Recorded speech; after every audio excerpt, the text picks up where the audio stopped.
Oke, sip. Coding in progress. Oke. Sekarang kita lanjut ngomong mengenai PPN. Ya. PPN itu apa sih? Ya. Apa teman-teman? Yang kebayang di pikiran kalian ketika kita ngomongin PPN itu apaan sih? Nggak ada benar, nggak ada salah. Kalau saya ngomongin PPN itu apa? Apa yang terbenak di, apa yang terbesit di pikiran kalian? Kalau saya ngomongin PPN, apa yang kira-kira? Izin Pak, Hei, silakan. kalau menurut saya dan teman-teman saya yang di luar, kata mereka PPN itu nambah bayar Pak. Jadi bikin susah. Iya. Apa yang nama bayar? Ya, masuk akal. Ya. Bayarnya nambah. Oke. Apa lagi kira-kira teman-teman? Apa tuh PPN tuh? Yang kebayang apa? Panjangannya pajak pertambahan nilai. Wah, ada nilainya nih. Menilai banget nih. Iya nggak sih? Apa nih? Yang kebayang apa kalau suruh bayar PPN? Atau PPN itu apa sih? Izin Pak, Ya, feel free aja. pajak dari barang yang kita konsumsi Pak. Oke, katanya pajak untuk konsumsi. Saya nggak tahu ya ini sopan atau nggak. Mungkin seperti teman-teman kalau mau ngomong langsung aja. Menurut saya ini pajak atas konsumsi Pak. Gitu. Nah, usah, mohon maaf nih, mungkin terkesan nggak sopan, tapi kayaknya nggak usah izin Pak. Kayaknya saya nggak tahu sejak kapan ya ada kata-kata izin. Kantor pun seperti itu, izin pimpinan gitu ya. Saya pun kadang-kadang jadi ngikut gitu, padahal kalau nggak saya kasih izin gimana? Nggak boleh gitu kan, jadi nggak jadi ngomong. Oke, pasti saya izinkan. Jadi santai aja, kita buat apa kelasnya senyaman mungkin. Ya teman-teman, kira-kira apa nih? PPN itu apa nih? Pajak atas konsumsi barang tertentu Pak, produk tertentu. Oke, jadi semakin mengerucut. Dia hanya untuk barang tertentu aja. Artinya ada yang nggak bayar PPN, gitu ya, mendingan ya? Betul Pak. Oke, makanan burung bayar PPN nggak tuh kira-kira? Makan burung. Enggak Pak, kecuali daging wagyu mungkin Pak. Iya, oke. Oke, yang lain ada lagi tambahan? Pokoknya bayarnya nambah. Ini pajak atas konsumsi untuk barang tertentu aja. Yuk, silakan. Barang dan jasa, Pak. Oke, Barang dan jasa tambah. kena pajak. Oke, ada barang, ada jasa juga. Kalau kita misalnya mengundang narasumber gitu ya, jasanya adalah memberikan pelatihan. Nah, PPN nggak tuh? Nah, itu nanti kita obrolin. Tapi selain barang, jasa juga. Tukang cukur. Oke, kan tukang cukur ya. Itu jasa juga tuh. Mungkin kena PPN. Mungkin. Sampai saat ini kita belum bahas secara detail. Ada lagi? Tarifnya Pak ditetapkan 10% Pak. Oh, katanya tarif PPN 10%. Oke. Benar semuanya. Ada lagi yang mau kebayang PPN itu apa? Sifatnya tidak langsung, Pak, dan cenderung parsial. Oke, semakin sulit. Katanya sifatnya tidak langsung. Apa nih maksudnya nih? Parsial lagi. Waduh, apa ini? Ya. Oke. PPN, pajak pertambahan nilai. Oke, saya rangkum dari apa yang sudah teman-teman sampaikan di sini. Oke. Bahwa katanya PPN itu nambah bayar. Iya, benar banget. Jadi kalau dengan adanya dipungutnya PPN, maka barang yang harganya cuma 10.000, maka ketika kita mengkonsumsi barang tersebut, yang kita bayarkan lebih dari harganya. Oke, itu konsep dari PPN. Seberapa banyak nambahnya? Ya ini 10% katanya. Oke, tidak langsung kita bulan nanti. Oke, terus siapa yang bayar PPN, teman-teman? Konsumen Pak. Konsumen, katanya. Konsumen itu siapa sih? Kita, saya. Saya konsumen bukan? Saya bayar PPN nggak? Tergantung Pak. Kayak konsumen tingkat akhir. Oke. Nah, kalau teman-teman bayar PPN nggak? Tanya. Kalian bayar PPN nggak? Kan konsumen katanya. Teman-teman kan konsumen. Belum jadi produsen kan? Tadi mau memproduksi roti gitu. Kan saat ini belum. Oke. Kita konsumen bukan ya? Kita semua yang ada di kelas ini. Iya Pak. Iya. Jadi siapa yang bayar? Ya kita ini yang beli itu ya kita yang bayar PPN. Oke. Jadi kita yang menanggung beban pajak PPN. Oke, sekilas saja teman-teman. Supaya sebelum ngomong mengenai detailnya, teman-teman kebayang PPN itu barang macam apa sih? Ya, oke. Berapa bayarnya? Nah, ini kita udah ada di sini. Bayarnya adalah ada yang 0% sebenarnya, tapi rata-rata 10%. Ada di tengah-tengahnya juga. Oke, bayar 10% dari mana? Iya, dari harga. Harganya adalah DPP. Gampangnya seperti itu. Kita akan ngobrol mengenai detail dasar pengenaan pajak nanti. Kapan bayarnya? Kapan nih? Kalau dari kesimpulan di 3 obrolan sebelumnya, udah kelihatan. Bayarnya adalah ketika kita Lakukan transaksi bukan, Pak? boleh ketika transaksi, atau mungkin lebih pasnya ketika kita mengkonsumsi. Oke? Ketika kita melakukan perolehan, ya, melakukan konsumsi atas si barang tersebut, barang tertentu itu, ya saat itulah kita membayar PPN. Siapa yang bayar? Ya kita semuanya. Mas Isan, Mas Adit, Mas Reski, Mas Maulana, Mas Fahri, semuanya pernah bayar PPN. Entah pakai uangnya bapak atau ibunya, atau pakai uang sendiri. Pasti pernah bayar PPN. Pas jajan ke Indomaret, nah, Indomaret lagi disebutnya, bayar PPN. Oke? Kita semua adalah orang yang membayar PPN. Oke. Gimana sih cara mekanisme pemungutan, bukan ya? Bagaimana sih proses kerja si PPN ini, teman-teman? Gampangnya, ini saya bilang secara umum. Kenapa? Karena nanti kita bisa membahas banyak hal lain yang lebih detail. Karena nggak semuanya segampang ini mekanismenya. Oke. Ketika tadi ada barang dan jasa tertentu, atau bahasa kerennya adalah barang atau jasa kena pajak, pembeli melakukan transaksi, tadi katanya, menggunakan bahasa yang digunakan oleh teman-teman, ketika membeli barang atau jasa kena pajak, ya, atau memperoleh, kadang-kadang bahasanya adalah perolehan, atau penjual melakukan penyerahan. Nah, ini bahasa undang-undangnya. Ketika ada perolehan oleh pembeli atau penyerahan oleh penjual, nanti bahasa kerennya adalah pengusaha kena pajak. Tapi apa yang diserahkan? Yang diserahkan adalah barang atau jasa kena pajak. Tadi, hanya barang-barang tertentu aja. Nggak semua barang atau jasa itu dikenakan PPN. Oke. Dengan adanya PPN, bayarnya nambah. Nambahnya berapa banyak? 10%. Jadi apa yang tadi disampaikan oleh teman-teman, semuanya sudah benar. Ketika pembeli mau memperoleh barang atau jasa kena pajak, bayarnya jadi nambah ketika ada PPN. Jadi ketika pembeli beli misalnya Citato Light, nah, katanya sekarang Lays kan, harganya misalnya 10.000. Karena ada PPN sebesar 10%, maka ada tambahan sebesar Rp1.000. Jadi uang yang harus diberikan oleh pembeli kepada penjual itu adalah harga ditambah PPN. Apa yang diberikan oleh si penjual itu adalah barangnya, dan yang tidak kalah penting dengan PPN adalah faktur. Faktur itu apa? Faktur pembayaran, bukti pembayaran PPN oleh si pembeli. Bahasa gampangnya seperti itu. Ya, kita mesti ngomong definisi awal. Contohnya apa faktur? Kalau teman-teman belanja di Indomaret, dapat struk nggak? Dapat kan? Nah, faktur struk itu sudah dianggap sebagai faktur PPN untuk retail, meskipun tidak semuanya berbentuk struk. Kalau sudah antara B2B, business to business gitu ya, bentuknya faktur. Nanti kita akan ngobrolin mengenai faktur secara lebih detail di pertemuan ke-4 atau ke-5 mungkin. Jadi wajib nih, buat orang yang jual barang atau jasa kena pajak, selain menyerahkan BKP tadi, barang atau jasa kena pajak, juga harus ngasih faktur. Ini mekanisme secara sederhana aja. Oke, sip. Sampai sini, udah kebayang PPN seperti apa? Teman-teman jajan ke Indomaret, beli Citato Lays, harganya 10.000. Kata mbak-mbaknya, harganya 11.000.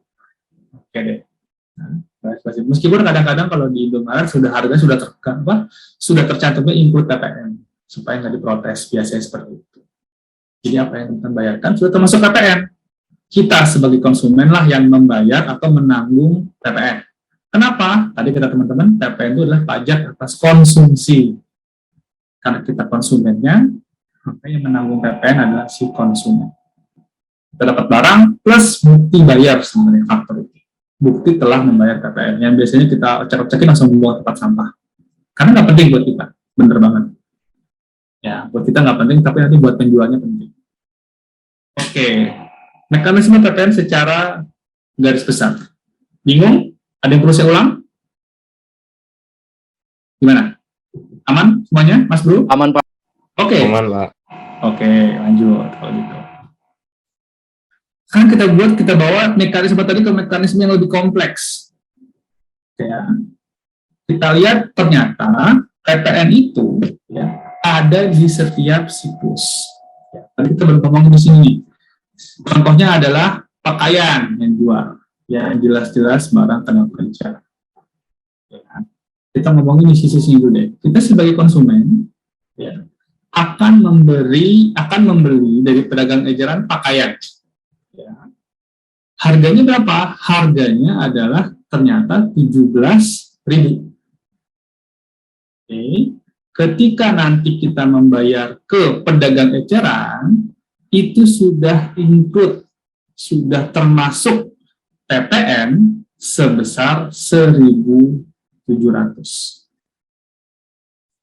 Sebetulnya dari mana? Itu adalah value added, gitu ya, dari industri yang pertama. Oke, perhatikan bahwa dari 10.000 ke 17.000 itu ada pertambahan nilai value added. Makanya PPN itu namanya adalah value added tax, pajak pertambahan nilai. Karena yang dibayar adalah, karena total value added-nya adalah sebanyak 7.000, ya, maka dari industri tekstil ke industri garmen, total PPN yang dibayar adalah sebesar 700. Oke, nanti kita akan belajar siklus ini secara, nanti gambar ini akan saya ulang terus, karena menurut saya gambar ini yang paling mudah untuk menjelaskan mekanisme PPN. Tapi untuk sementara kita belajar dari sisi konsumen dulu. Ya, nanti kita akan urut nih dari sebelah kiri, seperti apa modelnya. Oke, sampai sini dulu. Kalau kita dari sisi konsumen, teman-teman sudah paham bahwa yang kita bayar adalah value added-nya. Oke, sekarang coba saya sampaikan, karena waktunya sudah mepet, mungkin tinggal 5 menit, saya coba jelasin konsep ini di pertemuan, di sekarang aja. Ya. Contohnya sekarang ada industri tekstil. Ya. Industri tekstil ini akan menjual bahan, ya, bahan sejumlah 10.000. Senilai atau seharga 10.000 ke industri garmen. Oke. Yang sisi sini kita tutup dulu. Kita anggap aja kita belum tahu. Ya. Di tahap pertama ini adalah industri tekstil jual ke industri garmen. Di tahap ini saya bilang misalnya tahap pertama. Siapa konsumennya, teman-teman? Di transaksi nomor 1, konsumennya siapa nih? Industri tekstil. Industri garmen, Industri Pak. garmen. Oke, sip, industri garmen.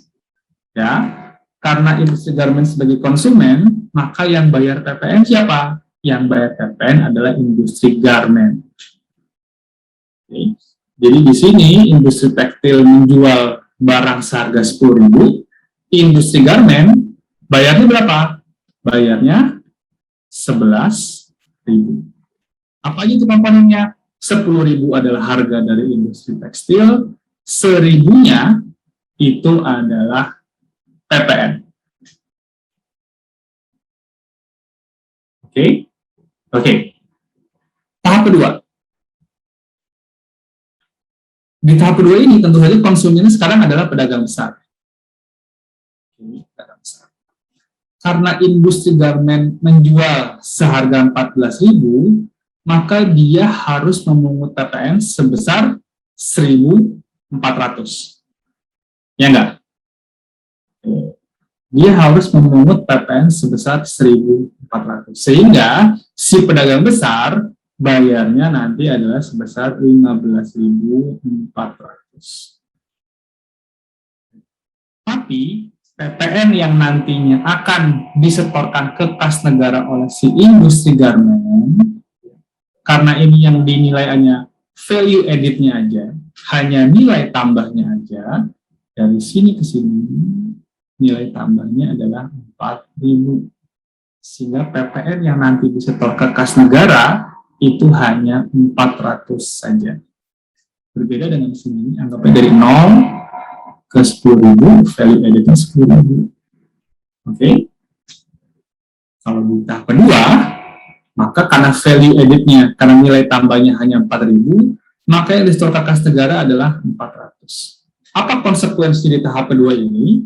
Konsekuensi di tahap kedua adalah industri garment tidak membayar PPN. Dari mana tuh? Kok bisa nggak bayar PPN? Padahal tadi di transaksi pertama bayar PPN 1.000. Iya benar. Di sini dia bayar 1.000. Oke. Tapi di tahap kedua, karena dia sekarang si garment sudah sebagai produsen, bukan lagi sebagai konsumen, maka dia tidak menanggung PPN. PPN-nya semuanya dibebankan ke pedagang besar. Sebesar 1.400. Oke.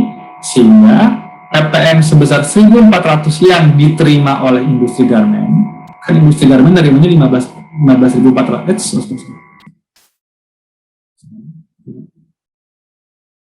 Oke.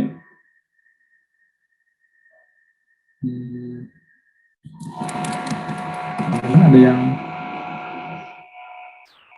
oke, sebentar. Kenapa ini ya? Maksudnya bisa mengoperasikan komputer saya. Oke, sorry. Saya mainin keyboard. Sebentar teman-teman.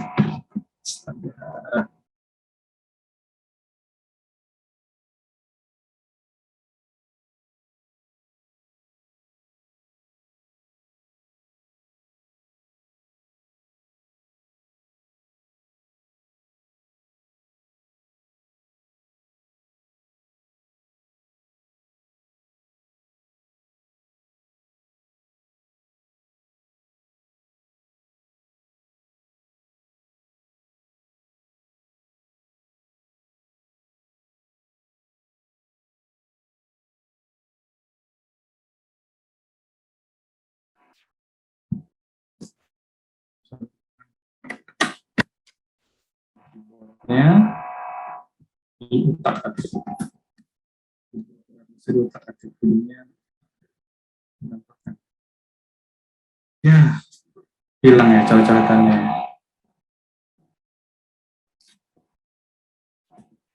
Oh, masih ada? Oke, sip. Suara saya udah balik? Udah balik ya. Kita sampai mana tadi teman-teman? Yang teman-teman tangkap? Saya sampai mana? Sampai industri garment tidak membayar ini Pak, PPN ya? PPN. Oke. Kenapa industri garment nggak bayar PPN?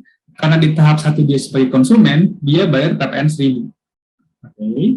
Tapi di tahap kedua, industri garment ini sebagai produsen. Oke, dia beralih, ternyata dia bukan konsumen akhir nih. Ya, jadi dia nggak bayar PPN seharusnya.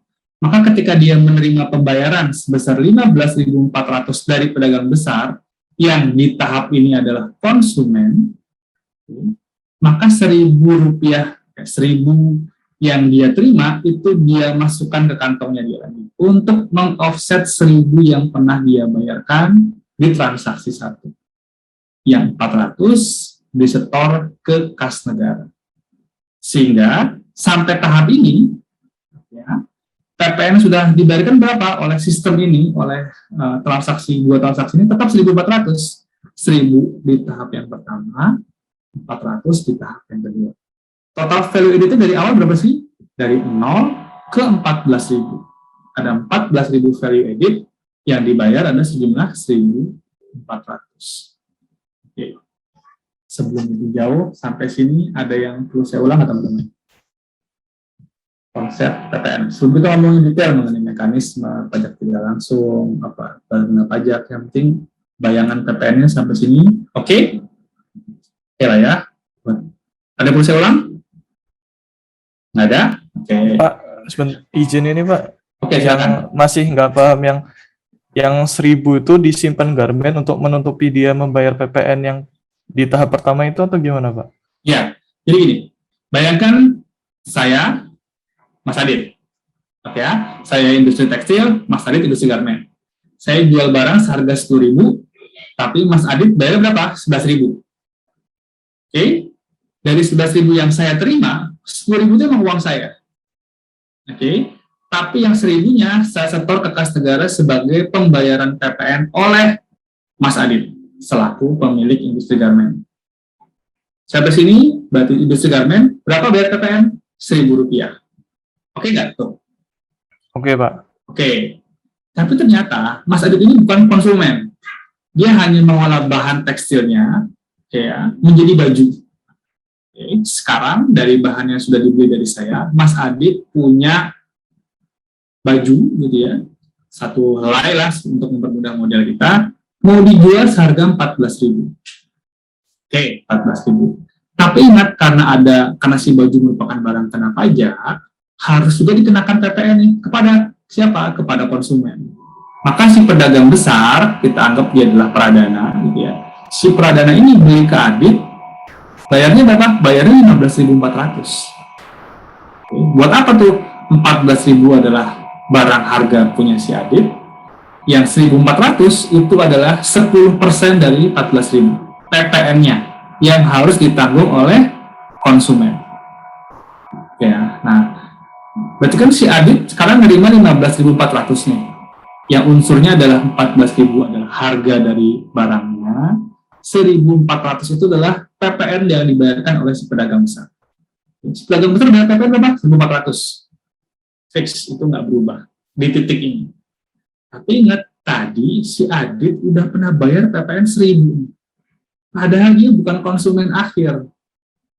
Oleh karena itu, karena PPN hanya dikenakan atas pertambahan nilai, hanya value added-nya, maka si Adit ketika menerima 15.400, yang 14.000 harganya dia masuk kantong, yang 1.000 itu adalah PPN yang tadinya dibayar ke sini, padahal sih bukan konsumen, masuk kantong lagi, yang 400 itu merupakan value added yang harus dibayar PPN-nya. Ini setor ke kas negara. Jadi, sampai titik ini, sampai titik sini, yang bayar PPN hanya pedagang besar. Seberapa banyak? 1.400. Apakah industri garmen bayar PPN? Enggak. Kenapa enggak? Karena industri garmen bukan konsumen akhir. Jadi 0 PPN-nya. Tahu dari mana? Bayar PPN di sini 1.000, ya kan? Tapi kemudian ter-offset oleh 1.000 yang dibayarkan oleh si pedagang besar. Kok si pedagang garmen boleh ngambil 1.000? Iya boleh. Nah, karena dia sudah bayar di sini PPN. PPN yang seharusnya bukan dia bayar selaku konsumen akhir. Ini memastikan mekanisme bahwa PPN tetap dikenakan sebesar value added-nya saja. Kalau semua 1.400-nya langsung disetor ke kas negara, artinya PPN yang dibebankan atas barang seharga 14.000 itu sebesar 2.400, bukan 10% lagi. Dan di tahap ini, PPN yang masuk ke kas negara berapa? Tetap cuma 1.400 aja. Jadi barang sejumlah 14.000. Oke, saya perlu ditanya lagi nih supaya saya bisa menjelaskan dari sudut pandang yang lain. Benar, tadi teman-teman. Aman Pak, terima kasih Pak. Oke. Dan siklus ini berjalan teman-teman sampai ke konsumen. Oke, nanti pedagang besar, oh ternyata dia bukan konsumen akhir nih, jual pedagang eceran. Oke, sampai sini pedagang eceran bayarnya sebesar 17.600. Oke, buat apa? 16.000 harganya, pedagang eceran, 1.600 PPN. Tapi pedagang besar udah pernah bayar PPN di sini tadi ini 1.400, padahal dia bukan konsumen akhir. Makanya sebesar 1.400 dari PPN yang dibayarkan oleh pedagang eceran masuk kantong pedagang besar. Oh ini punya saya nih, kemarin saya udah bayar PPN. Nah, jadi saya setor kas negara. Sisanya aja yang disetor ke kas negara. Di tahap ini, jumlah PPN yang masuk berapa? 1000 tambah 400 tambah 200, 1600. Sama. Value added-nya sebanyak 16.000, dari 0 sampai 16.000, value added-nya adalah 1000, value added adalah 16.000, nilai tambah dari 0 sampai 16.000, PPN-nya pun berapa? 1.600. Oke. Di tahap terakhir, ketika pedagang eceran jual lagi ke konsumen, maka konsumen beda berapa? 18.700. Buat apaan? Yang 17.000 yaitu punya pedagang eceran, harga barangnya. Yang 1.700 PPN yang dibayarkan oleh konsumen akhir. Kata pedagang eceran, wah ini 1.600 kemarin saya bayar PPN yang seharusnya bukan saya bayar nih. Kira-kira seperti itu bahasanya. Makanya 1.600 masuk kantongnya pedagang eceran, yang Rp100 diserahkan ke kas negara. Sehingga pada akhirnya yang bayar PPN itu hanya konsumen akhir aja. Seberapa banyak? 1.700. Industri garmen, pedagang besar, pedagang eceran, ketika sudah sampai ke tahap ini, tahap akhir, sampai konsumen akhir, mereka tidak bayar PPN. Kan tadi itu, pajak atas konsumsi. Siapa sebenarnya yang mengkonsumsi baju ini? Ya si konsumen. Oke? Sehingga PPN-nya hanya dibayar oleh konsumen akhir saja. Berapa PPN totalnya? 1.700.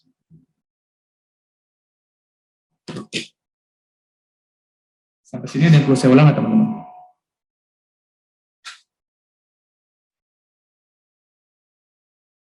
Bingung?